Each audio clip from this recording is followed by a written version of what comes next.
Welcome back to the show. Today I'm here with Braden Kowitz. Braden is the co-founder and head of product at Range. He's the co-author of the New York Times best-selling book, Sprint, How to Solve Big Problems and Test New Ideas in Just 5 Days. I guess we just met online, right? That's how we got Yeah, connected. I think am I right in remembering that you signed up for Range and then we started chatting over intercom back and forth? Yeah, that's right. Yeah. It's kind of amazing the people that I get to meet using Range. It's really enjoyable. I'm on call duty this week, so I'm answering all the support requests, and it's just been really fun chatting with people. I'm really glad that we connected and that you agreed to do this. I've been looking forward to today's conversation. I was hoping that you could just take a moment to say a few words about who you are and what you do. Sure, absolutely. So I'm a co-founder at a company called Range. We make software that helps teams check in with each other so they can feel connected and know what's going on even when you're working from home. Before that, I worked at Google Ventures for about 7 years. I was the first design partner there and built out the design team where we created design sprints and popularized it across the design world. Before that, I was a designer at Google. I worked on things like on Gmail and Google Docs, Google Trends, Google Enterprise. I was there at a time when it was sort of a Cambrian explosion of different products, and I had the very, very good luck to be there and see a lot of those out the door the first time. And before that, I actually mostly studied engineering and then did a little bit of HCI in college, and that really prepared me for jumping into a really technical job at Google. And then at Google, I learned a lot about design and working with startups. So now I'm off on my own adventure running a startup, and it's been a really wild ride. I have a few questions to ask you about the Google experience. So if you're one of the first designers on the G Suite products, right? And yeah. At first, it was just Gmail for your domain. That's how simple the idea was. It was like, what if you could have Gmail for your domain? And that was the beginning of it. And of course, we needed things like, how do you set up domain settings? And we need a user management console. And so we started as a spinoff of Gmail and built all those things. And then eventually it grew into enterprise. What would you say the biggest difference was in design at Google from your early days there to what design at Google was like in your final days there? I think I hit the escape lever pretty early. I was at Google for about 5 years as a designer before I went to Ventures, and Ventures sort of felt like a sidecar to Google. We were pretty disconnected in all sorts of ways from the rest of Google, which was good for a lot of reasons. As a startup, you don't want to take money from a company that you think might be stealing your product ideas or whatever. So it was really good at Google Ventures was so disconnected. I think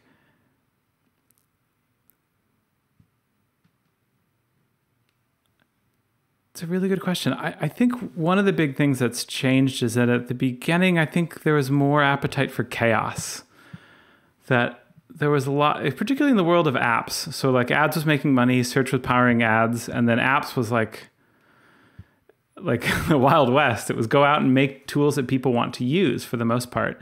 And I think there was a lot of people just using different frameworks, trying different things. Nothing really had to work together or fit together particularly well, which meant that even though from a user perspective that was challenging, from like an individual designer perspective, it was really empowering to get to kind of to do things the way that you want or the way that would work for your product. So it's like loss of consistency, but more empowerment. And I think that's why you saw products like Reader, for example, that people really, really deeply loved, even though they didn't necessarily fit in with the broader pattern language of Google all the time.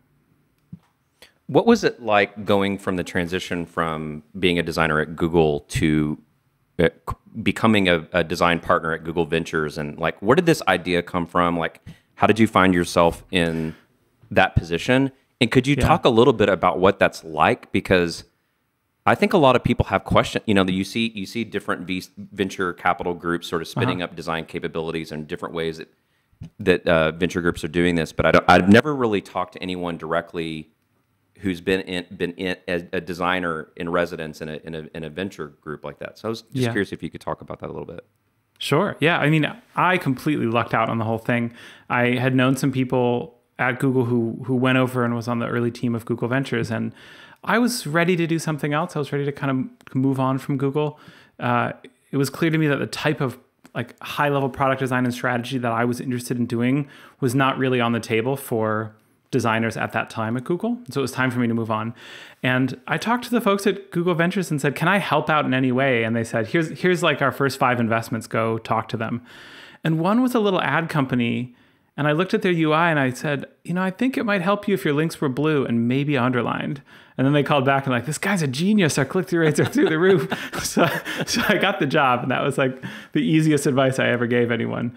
And then it was kind of a gradual process, honestly. It was around the time when I think entrepreneurs knew design was important. They had seen Apple and they're like, there's something there with the design. Apple is making tons of money. Like the iPhone has just come out. And we believe design is important, but we really don't know what design is or like how to get it or how to build the team. And so that was a time when you could sort of engage with entrepreneurs and start to show them what design was. They didn't have anyone, so you could step in and do a little bit of design work and really push their product forward. And then fast forward 7 years, we kind of went through a period of doing a little bit of design work to adding research to it. And then eventually really getting into education. And that's really the chapter I think Design Sprints is about, is how do you teach companies what design is and how to do it on their own? Mm-hmm. And eventually as that became scalable, then it became more about how do you help teams be successful? Because it had gone from like a founder kind of interested in what design means to, hey, we've got a 20-person design team. How do we continue to recruit for it and organize that team effectively? Very different types of questions. And then it also became clear to me that I didn't have that much experience leading large design teams, and it was ready. It was time for a new set of people at Google Ventures to be able to pick up the torch and carry it. But back to the question of like why VC firms even have designers. Sometimes I see the VC industry as it's kind of the spiral, so that if you build a good reputation as a VC, then all of the really good companies want to work with you. And then because you're working with the best companies, hopefully you have the best returns on your fund, you're making more and more money, and then that increases your reputation more, and then it's easier for you to get access to the better deals. And so a lot of and you'll see this a lot of the ways like Andreessen Horowitz booted up their venture fund. They did a lot of work right away to get a high reputation, so they have access to those types of deals. So Google Ventures started, and even though Google is a big name in the world of VC, there's lots of reasons why you wouldn't want to take money from a big company like Disney or Comcast or Google. And so we had to overcome a lot of those objections that people would have about working with a big corporate entity. And so part of that was, how do we quickly build our reputation as a venture fund? There's lots of things we did. One part of that was to say, we will help you build your business with hands-on help. And a huge part of that was the design team. So my job was to both help the companies, but also to build the reputation of the fund. Oh, that's awesome.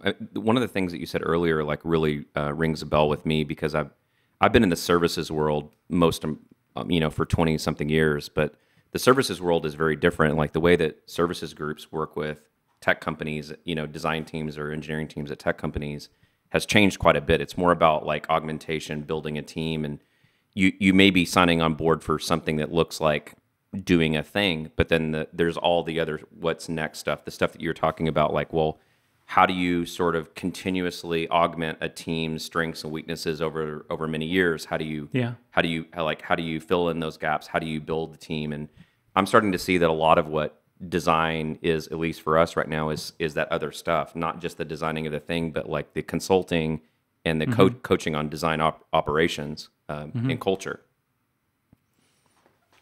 Yeah, absolutely. I was actually just talking to a friend about the tensions they were having in their company between the marketing team and the product team. And I thought to myself, wow, this feels really similar to the tensions that designers and engineers and product managers all have. And if you take these kind of roles that people have and break them down to the constituent parts, like designer is just like a very big umbrella, but under that there's visual design and branding and identity and copywriting and user research and product strategy and all sorts of parts that start to overlap with other disciplines in the company. So I think as design is getting more mature as a discipline, we're starting to touch and overlap with things that would otherwise be considered part of product management or project management. There's very few people that I know these days who haven't read the Design Sprint book. Did you expect such a an awesome sort of reaction to that piece? Like, is it, to unpack that a little bit? And are you tired of talking about design sprints? No, I mean, I actually don't talk or think about design sprints very much since I left Google Ventures 3 years ago. So actually, I kind of like reflecting on my time there doing it. No, I don't think we knew what would happen. We had written a series of blog posts about it. They were fairly well received. We spent some time talking to publishers and agents, and they thought it would be an interesting book given the experiences that we had with the companies and the stories that we could tell. And you mentioned New York Times bestseller, but the way the New York Times bestseller list works is that there's 10 main ones, and then under those 10 big ones, there's 5 tiny ones. And if you just make the bottom of that last 5, you get the sticker on your book. So that's basically where we came in. So it wasn't like a chart-topping success, but it was a broader success than I think a lot of design books get. And I think part of that was being able to tell those stories about how teams actually do this work. Yeah, I think it's pretty awesome. I mean, some of the most amazing things that I think can happen in a design sprint, like when you follow, those frameworks, is, well, number one, you get really great things done, but it's really interesting to see what happens on the cultural level. Yeah. I've been in design sprints where you have like remote teams that have been working together for 7 years, but maybe this is the first time they've gotten together as a team in like a year or two. Right. And, you see people going from like arguing in the beginning to like giving high fives at the end, and all the relationships and trust that's built in doing that stuff. I want to move on past that. And I want to talk a little bit about your new thing. But before we do that, I noticed when I was reading about you, I noticed that we have a couple of things in common. We're both really big fans, I think, of Iceland.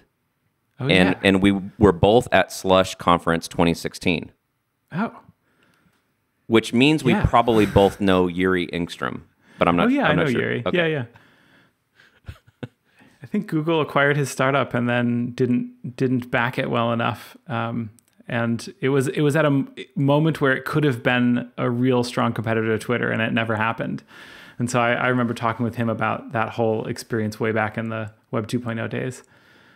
It was great. Yeah, that was Jaiku, I think, or Jaiku, Yeah. I think. Yeah.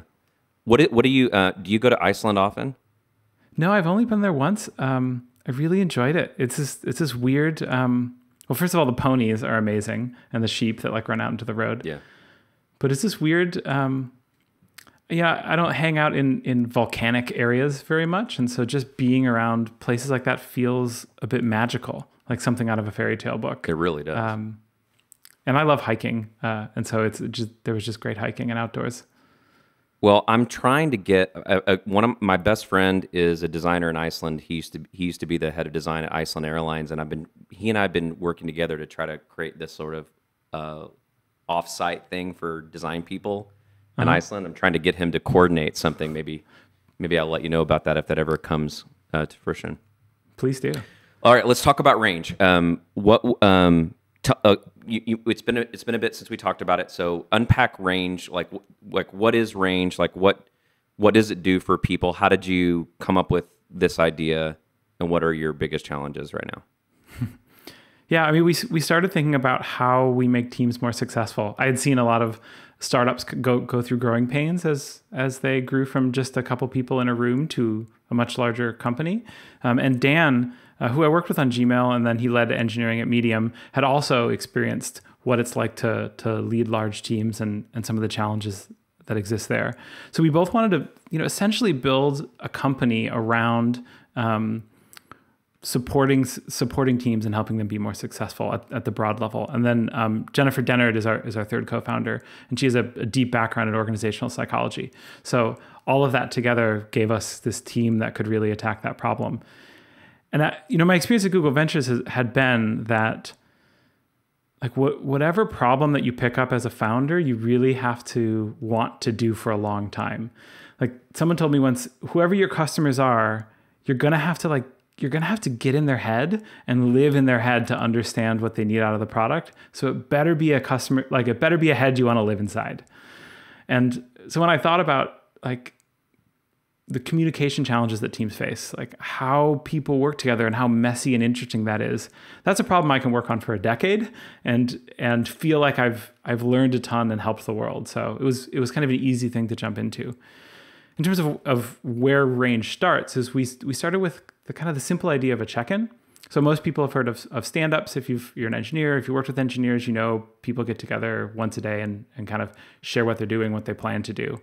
But not everyone does stand-ups every day. And so what we try to do is think about what are all the benefits from stand-ups, and then why don't more people do them, and why do they sort of break down as companies scale? And we built kind of our first feature set around that. So stand-ups are honestly kind of magically great. They help you know what other people are working on. It gives you an opportunity to help other people when they say they're blocked. And it creates this belonging queue where you continually reaffirm that you're part of a team and continually get to know and see the other people around you. And all those things are really, really important. Mm-hmm. However, it's hard to get on a video call at the same time. You can't be in the same room to do a stand-up. It's sometimes difficult to remember all the things you did yesterday. And as your team grows, you can't go around the room with 20 people. You can't go around the room with 1,000 people in a big company. So what we did is move that process online and figured out how to take all the elements so that people get benefit from a stand-up and put it into an online process. So parts of that are, like, we realized very early on that people just use so many tools these days. You know, like I opened up Range this morning. We have integration. So I'm like, oh yeah, I committed something at GitHub and I touched that thing on Figma. Oh, and yeah, I left a comment on that Google Doc. Like the amount of things I did yesterday in different tools is pretty remarkable. And unless there was something like Range, I probably wouldn't have remembered I did all that stuff. And I certainly wouldn't have been able to grab all the links and share them with my team in an efficient way. So Range just makes it very easy for me to remember what I did, see what I have to do, and make that plan and share it. Then the other big component of it that we kind of unlocked was that we added a bunch of cultural moments in the product as well. These kind of team questions that we ask every day, everything from like, how's your weekend to, you know, like, what's your communication style, or what's a growth edge for you right now? And those questions we learned really, really deep in the habit. Like they make a really good reason to come back every day and share something with your team, because you get that belonging cue and that moment to learn and understand more about the people you work with. So it's been kind of magical, and it's been great now that we're even less, like we're not in an office anymore. I'm just kind of really leaning and relying on Range to understand what my team is doing day to day. So was Range originally built for remote teams or just all teams? You know, it was really for all teams. One of the things we noticed early on is that whenever teams kind of add like a point of complexity, they tend to need more communication cadence, more like, we're going to decide how we're going to communicate and run that, versus kind of an ad hoc, everyone just talks to everyone whenever they need type process. So those complexity points could come from remote, because you don't see each other. It's much harder. It could come from company scale. So people at Twitter use Range, and for them, it's just a really big company. Back when they had an office, now I think they're like on the way to go fully remote. But back when they had an office, it was so big that we would have people on the same team that were on different sides of the building and wouldn't see each other. So even that point of complexity can be a big thing. But sometimes it's often just like the complexity of the work. You know, if you have 10 people and you're all working on very closely fitting things, and you really do need to help each other day to day, that complexity also kind of increases at a point. Or if you're on a cross-disciplinary team. So what we found was that the more kind of points of complexity that a team had, the more they needed a tool like Range. Okay, I got a few other questions for you. So you just full transparency, like it is on my list to give Range a thorough trial. But I haven't really dug in yet. But there's a couple of other things that Range does that I'm just curious about, because I've and I think you've worked with some of these companies, like, oh, I don't know, maybe this is a Google Ventures, but like you might have worked with what's the name of that? It's escaping me. It's on the tip of my tongue, but I can't think of it. What do they do? Huh? What does the company do? Like, you know, products for like creating one-on-ones and goal creation, stuff like that. You have an objective sort of feature you describe as creating transparency in objectives. Is this on an organizational level or like on project level goal creation and tracking? Well, what we found was that as teams started to scale with Range, there became more and more kind of bits of granular work that people were doing. And what they wanted to do was to wrap up that work and see work streams across time. So, today, for example, I was like investigating issues with our website, and I was doing some product planning for a new feature we're launching. Often you want to pivot on a different way. Instead of saying, show me what Braden did or show me what happened today, you want to say, show me everything that happened to the marketing website. I want to know who touched it, what files they've done, what the planning is like.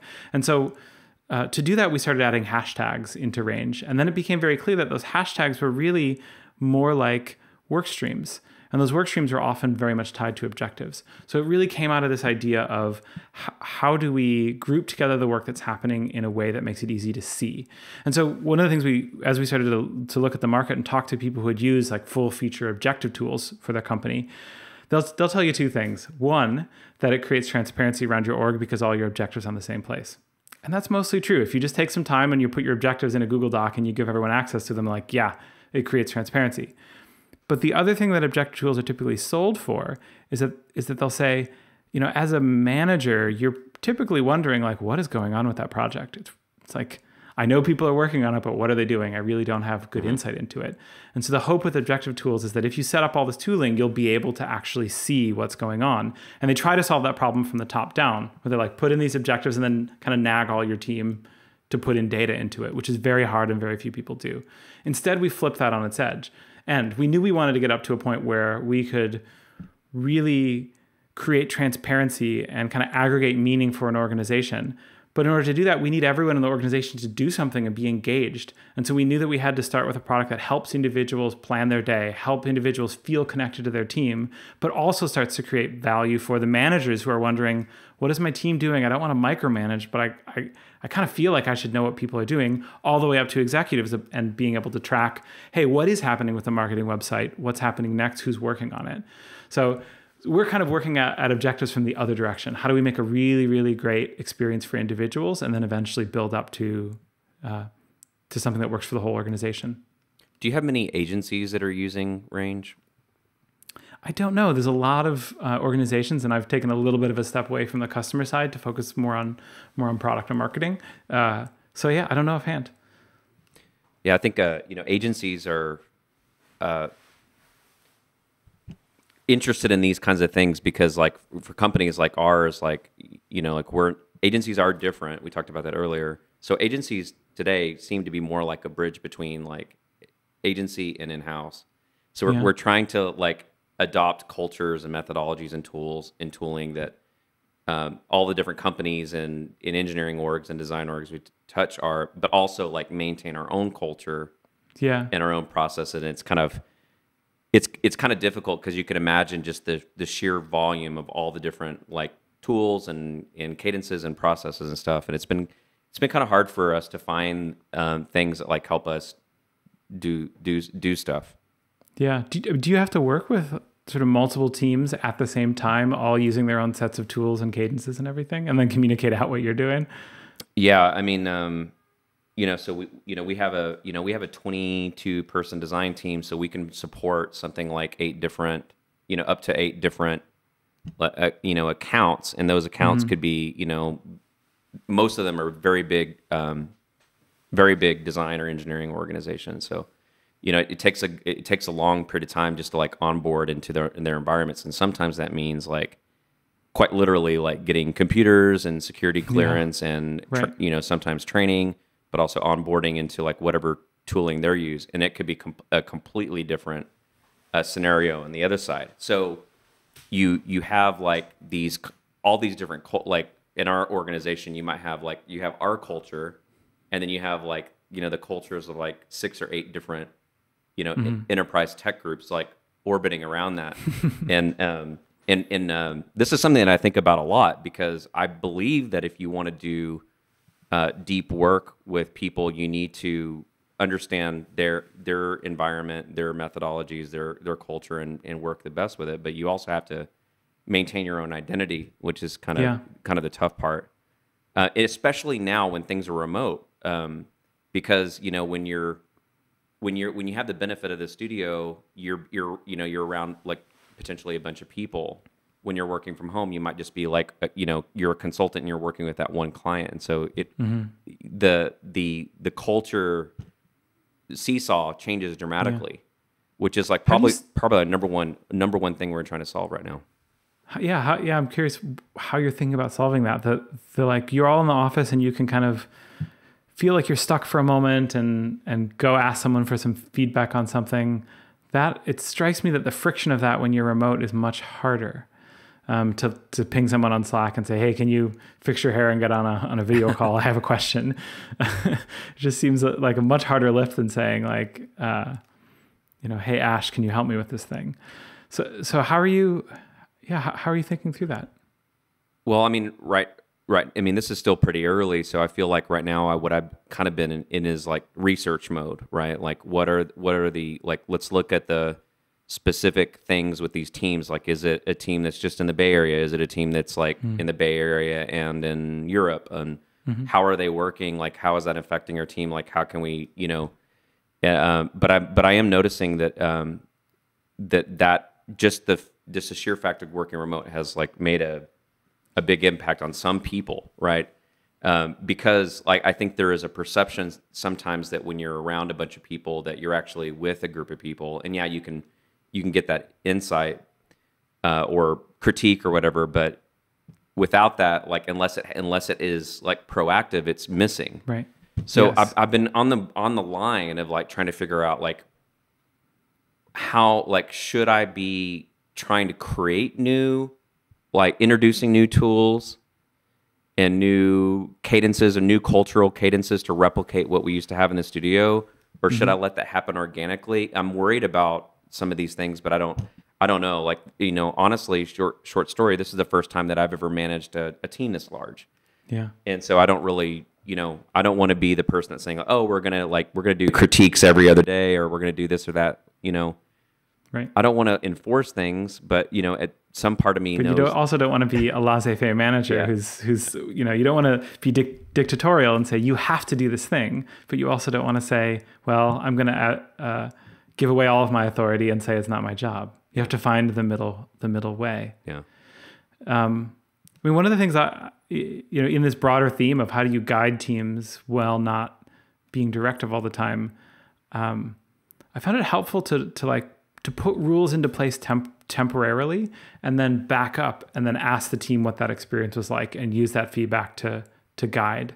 So I've done this a lot in critique settings where you might notice a critique meeting typically goes sideways, and you could then put some rules into effect. You can say, look, the designer is going to present for 10 minutes and then we're going to go around the room and every person's going to give one piece of feedback, maximum time 2 minutes. Or you could say, when you're giving feedback, you have to first ask a question before you can suggest anything. You could put any number of rules into a place. And what I find is that people kind of roll their eyes when you suggest a rule like that. But then after you've done it for like a couple times, you start to see the power of approaching feedback in that way. And then you can kind of remove the rule and talk about what was it like to do that, and what did we learn from that experience. So for Range, we've been trying to experiment with those moments of social connection that we have. So we like tried to do a team lunch, or we've tried to do like beginning of the day video calls for 10 minutes. And some stuff has worked and some stuff hasn't, but we were only able to kind of learn what's working by putting something into effect, trying it for a little bit of time, and then listening and learning from the team about it. Kind of like design, right? Yeah, exactly. I'm always blown away how much stuff is just like design. When I started writing, I was like, it took me a while to realize that when someone else edits your work, it's just like the design blindness that you have, where you designed it so it makes sense to you, and of course you need someone to tell you whether it's good or not. That's what editing is, and it took me so long to realize, oh my God, writing and editing is just like design and design feedback. My leadership coach tells me similar stuff. She's like, because I'm a perfectionist, and I talk to her about all these big things I'm trying to do, and she'll often tell me like, have you ever thought about just telling your leadership team, like, I don't know if this is the right thing to do, but I think this might be. hypothesis. Like, Yeah. let's do this. Let's try this out for, a period of time. And if it sucks, we'll do something different. Like, I think sometimes like just thinking like that is easy. And also from the bottom up, I don't know. I mean, I think like with our group, like most of the things that we'll end up doing come from other people sort of filtering things up. Our we're a small enough company that, we all know each other really well and stuff like that. I honestly don't know what it's like in a larger company, because the largest company that I've ever worked in was Evernote. That's nowhere near like a Twitter or a Google or anything like that. So I don't really have any personal experience in a massive org. Yeah, I mean, I think my guess is the thing that's different about that is not the size of the group, but how much psychological safety that you have. Because if you have to stand up in front of a room full of people and say, I'm not so sure, but it's kind of a half-baked idea. I think this is where we want to go. What do you think? And those people just tear you down and tell you like, that's a stupid idea. It doesn't matter if there's 3 people in the room or 20 people in the room. That's really hard with a group like that. So I think in order to be like, I'm really influenced by Brene Brown and a bunch of the work she's done talking about how vulnerability leads to trust. And when I get to thinking about what a team is, it's a group of people that helps each other. And in order to help each other, you have to be able to ask for help. In order to ask for help, you have to be able to be vulnerable to each other. So like it all starts with feeling safe enough to do that. And I've been on both big teams and small where I've felt safe and where I haven't felt safe. I mean, so how does range help with that? Like what are some of the things that add up to building that kind of trust?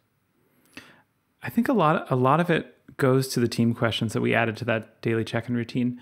I wrote most of the first batch of them, and when I did, I got on Google Scholar and I asked Google Scholar how do people build trust, and I found these psychologists that needed to have subjects that trust each other and then needed to have other subjects that didn't trust each other.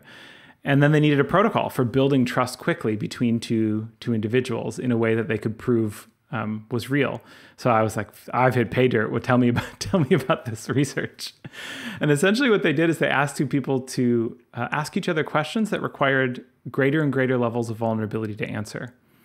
So you think like the biggest question might be like, what's your greatest fear in life? Or stuff that you can't quite ask in the workplace.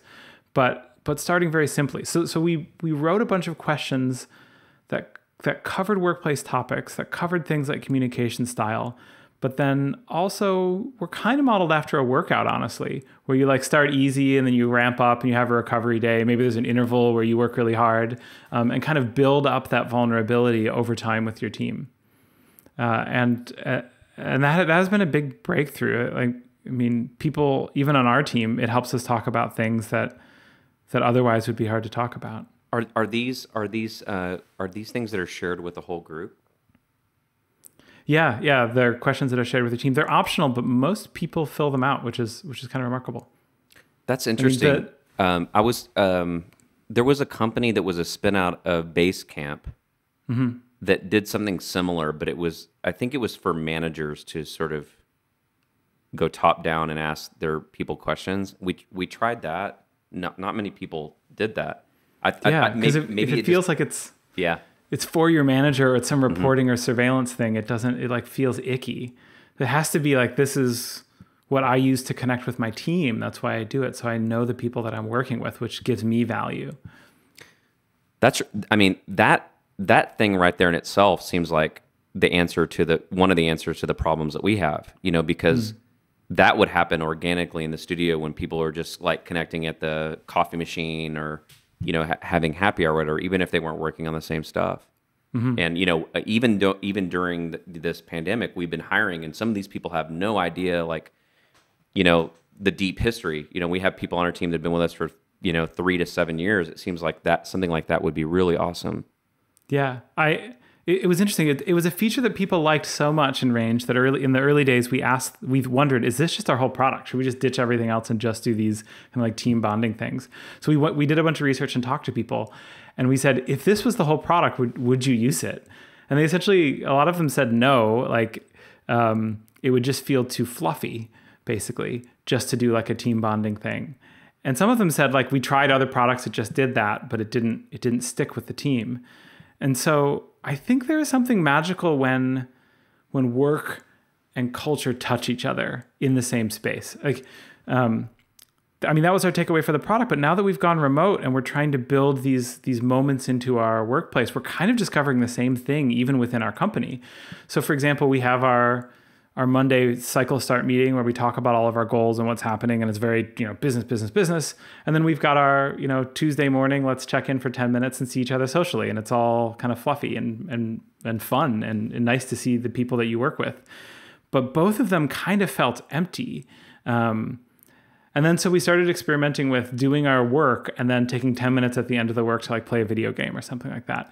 And there's something really great about putting the work and the culture and the people in the same space together. I don't quite understand why that is, but it seems to be magic. Hearing you say that reminded me of my very first job. It was 1999, and I had this job, and at a certain time every day, everyone would stop work and they would play like 15 minutes of like one of those like shooter games. Yeah. On a hosted server, and people would just like shoot the hell out of each other for a few minutes and like get back to work. But it was so, and everyone was kind of on the same playing field, like your managers or whatever. And it was pretty cool. Just stop and play a video game. Yeah, we played some kind of word game the other day, and Dan and I definitely came in last. What aside from well, okay, so a couple questions for you. I mean, what do you think that the future of Range, or what are the things that you think you're going to have to be focusing on now with Range, given like the current pandemic, and is that changing the roadmap at all? I don't think it's, I think it's affecting how we talk about the product a little bit more. That like now that everyone's remote, we had always knew that for remote teams, Range was a really great product. Now everyone's remote. So it makes us lean into that message a little bit stronger. But no, I think that from the core product perspective, it's always been challenging to know what large groups of people are doing and get them aligned and working on the same stuff and feeling connected and like they trust each other. So no, I don't think the product roadmap changed a lot because of COVID. Outside of work, what are some of your personal passions? I love backpacking. I just love, there's something about moving over land with your feet and carrying everything you have on your back that, it took a while for me to understand. My dad was really into sailing, kind of cruising long distances up and down coasts and around the world. Wow. And, I could never quite get into it in the same passion that he felt. And it took me a while to realize my thing is backpacking. It's the thing I really enjoy that helps me get outside of work and feel connected to myself. The bummer is even though we're all socially disconnected, I haven't been able to go backpacking because a lot of the parks are shut down at the moment. But I'm very hopeful that some of that stuff will open up and it'll be a hobby that I can do again. Are you an aggressive backpacker, or are you someone that a novice could keep up with? I don't know. I when I go out with people, I think it's important that we all have a good time. That's like the number one goal, is that everyone is safe and has a good time. So like within those constraints, I've done backpacking trips with 12-year-olds and serious athletes and everyone. Yeah. The idea of backpacking has always sounded pretty awesome to me. I don't know. Like, I think I've never, like, up until recently, I've never really been interested in the outdoors, but I think that's changing now. Yeah. I have to say the equipment is so much better than when I was a kid. It's just remarkable. It is a bit expensive of a hobby to get into, but you can rent stuff at REI. Yeah. The times that I've gone backpacking and camping in the past, I've done it the wrong way, like borrowing a tent from a friend and not knowing that it had like holes in it, and then it rains at night or whatever. Right. And not knowing how to set it up because Yeah. this is your first time setting it up and it's raining. Yeah. But I've you been know, like there. I'm starting to get more interested in the idea of like that now. I mean, I don't know what, maybe it's like 9 weeks of not being anywhere outside of my like a 2 block radius. I took my It gives you the wanderlust of I Yeah. want to go. what are some like what are some of the things that like that keep you up at night, like things that you obsess about?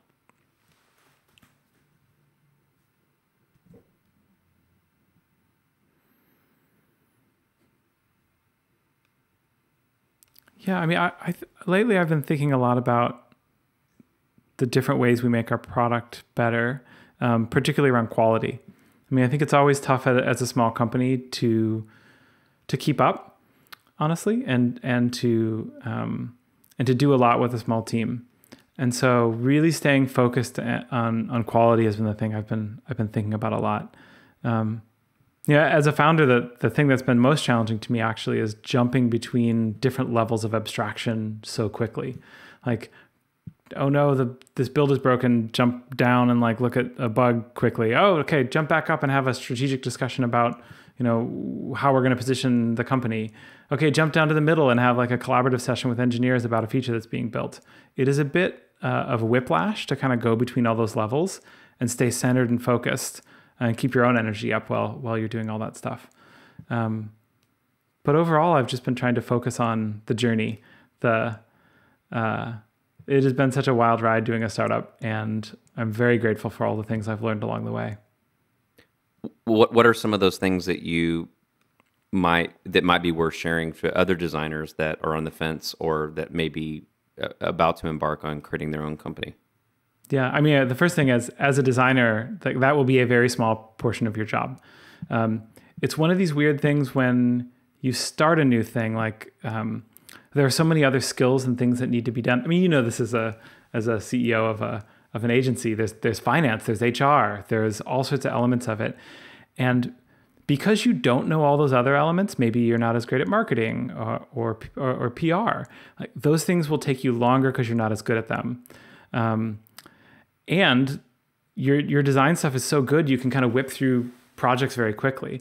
So those two forces together conspire to make design usually not a huge proportion of your job. So when there's moments where, hey, it's time to write a product spec or do some interaction design, I'm like, yes, I'm like finally good at and know it. Like I'm ready to dive into this problem.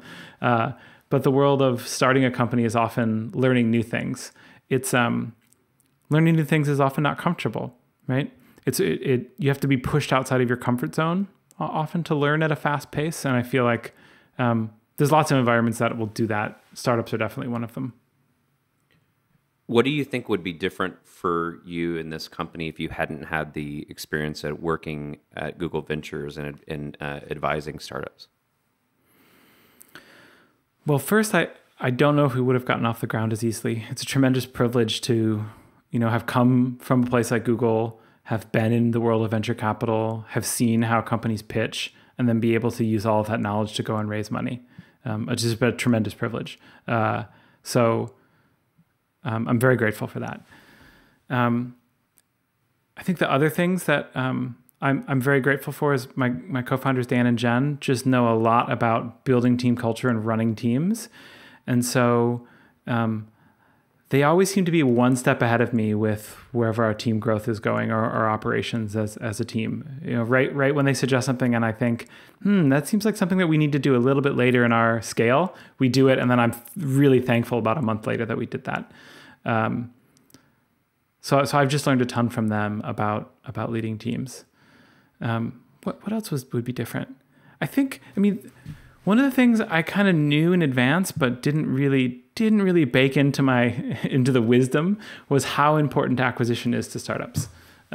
We had thought about it when we started our business, and I knew it was important from all my time at GV, but I didn't know how critical it was for a business to build an engine of growth. And that has always been something we've been coming back to and working on over the last couple of years. Is if I don't know if this is an appropriate question to ask, but are you building the business to be acquired like in the long run, or is it something you think you'd want to run for a long time? No, I want to run it a long time, and I think you always build a business for that. I mean, I suppose some people try to do a quick flip, whether that's in real estate or businesses, but it's never been my thing. High five, dude. Yeah. What's your superpower? I really like interaction design, like not so much the visual design, but here's like a complicated task flow. How do we design it in a way that sort of makes sense for people using the pattern language that they have in their head, and with all the constraints of the data and the systems around us? That to me always feels like this really interesting Rubik's Cube that I can kind of dive into and pick apart. I really like when I get to do that type of stuff. And Range has elements of that where the workflow is kind of pretty complicated. I like that stuff. So I think I also tend to be a pretty good communicator of ideas and getting people excited about the things we're building. It was one of the things that when I was at a bigger organization, it became more valuable to be able to run around and get a lot of people excited about an idea. Now we're a small team and I have high status in the team because I'm a co-founder. It's pretty easy to get stuff done. I'm looking forward to a day where I can use that superpower again. Any tips on getting people to buy into your ideas? For me, it was always try to make other people think that my ideas were their ideas. Yeah, I think that's a huge one. When someone comes in and says, we could do it this way, and that's what you've been saying for the past 2 weeks, the correct answer is, that's a great idea. Absolutely. I think a lot of it is about story and emotion, and picking a medium that allows that emotion to be communicated. So, I mean, so back at Google, when I needed to get people excited about an idea, I would often do a screencast. Like the biggest thing was honestly bugs. So you experience some bug with Gmail and you're like, oh, how do I convince an engineer to look into this thing? It's like, it's probably esoteric. They're probably going to say, just clear your cache and reload. And I'm like, yeah, but this isn't a bug that exists. If I hit it, there's probably 10,000 other people that hit it. So I would record these screencasts and, this is for bugs, but also for bigger projects. And I would kind of imbue them with the emotions of the moment. Like, hey, I just signed up for the first time and I'm clicking this thing and, this doesn't work. And click, click, click, click, click. It still doesn't work. What the hell's going on here? And wrap that up and send it as a bug. Or alternately, be able to tell a story about an onboarding and how really good it would be. Start with the frustration of here's how it works today. And you click this thing and it's unclear. Should you go this way or that way? And it's backed by the data. People often drop off at this step. And you really, really start to build the pain. And then you come back and use all that emotional skill to tell how much better the solution is. But you have to articulate, here's the problem. And then articulate, oh, wow, it's so much better this way. I find it very hard to do that in writing, in specs, in designs that just sit on the shelf. It's much easier to do when you're kind of narrating over it. That's awesome. Thanks for sharing that. So it seems like you identify. I'm not sure. I'm just guessing. We're just getting to know each other. But it seems like you identify as a designer. Yeah, it's kind of complicated for me, honestly. Like I studied engineering. I still like writing code. Like on the weekends, I'll write code on side projects. I write code at work occasionally. But now my job as a co-founder is really much closer to, product management and kind of leadership of the company. So I'm not really sure. I've kind of started to let go of that identity quite a bit, honestly. And I don't think anything has really taken its place yet in terms of an identity. What did you want to be when you were young and you were growing up? I didn't know. I just really liked computers. And then, through that, I got into engineering. And then eventually I realized what I liked about computers was making things for other people. And that obviously led me down very quickly into the world of design, because there's lots of stuff in computer science that's not about making other people's lives better. It becomes part of a value chain that eventually makes people's lives better, but it's pretty far removed. So through that, I kind of got closer to working with psychologists that were doing experiments to say, to understand human perception, and then even closer to the HCI and design world. That's awesome. I didn't know that I wanted to be a designer, but I knew I wanted to do like graphic art. But I didn't. That's cool. I didn't know. I didn't know the difference between like art, graphic art, design. Yeah. Did you like art growing up? Oh yeah. I mean, my dad was an artist. My dad ran a freelance commercial art. Like he did logo design and stuff like that. Never used a computer ever. Did everything by hand. But I was heavily influenced by like like punk rock, Xerox poster art, and like DVD and game menu design. Like the intro screens and like selecting character. That's kind of where I thought I was going to go. I didn't know that I was going to be like designing software, but that's so amazing. I have always been really intimidated by artists. Growing up, I was never a very visual person. And then kind of like stepping into the world of design, working with people that could author in that medium and talk about that medium, just very intimidating at first and still today. Yeah. It's so great that you came through that path. One of the things I love about design is all the different paths that people come to it from. Yeah. And just totally like from all over the place. And, back to your point about team is that you have to, the more you know about the team that you're on, the more, the better you can sort of craft your vision for how you're going to work together. Right. Like, that someone comes from like an industrial design background or used to do screen printing or I think that often some of those things get lost when people don't know each other. But if you know that, like, and it's sure, like in a generalist setting, like people could do a lot of different things on their own. But like when you truly know like what your team is capable of, and you can kind of like create a better North Star for the team. Yeah, absolutely. Yeah. How do you do that? Do you have is that just tacit knowledge that spreads around your team that, hey, this team member is better at industrial design, this person has a background in audio design? Or do you have some ways to kind of get the shape of people's skill sets and interests and share that in a more deliberate way? That's a really interesting question. In the early days, and we stayed small for a really long time, but we still have people on our team that were first hires.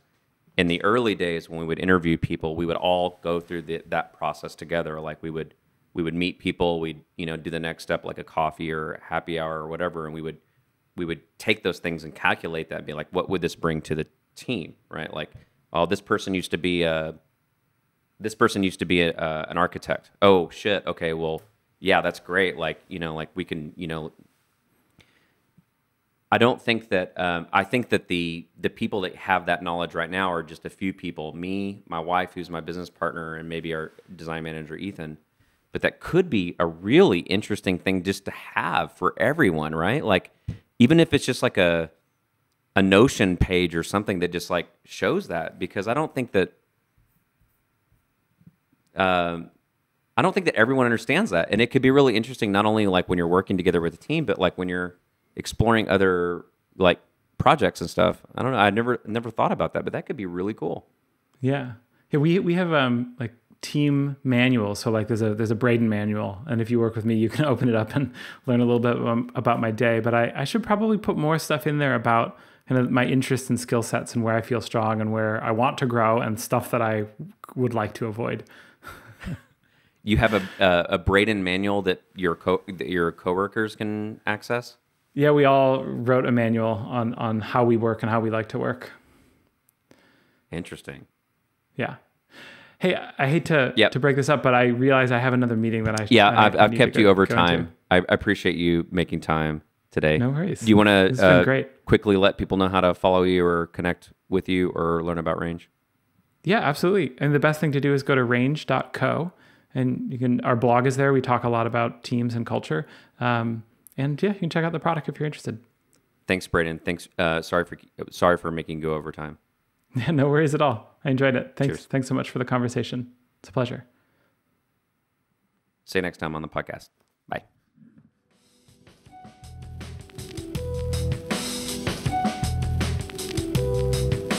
Hustle is brought to you by FunSize, a digital service and product design agency that works with inspiring teams to uncover opportunities, evolve popular products, bring new businesses to market, and prepare for the future. Learn more at funsize.co. I'm Danielle, a product designer at FunSize. FunSize Ichiban!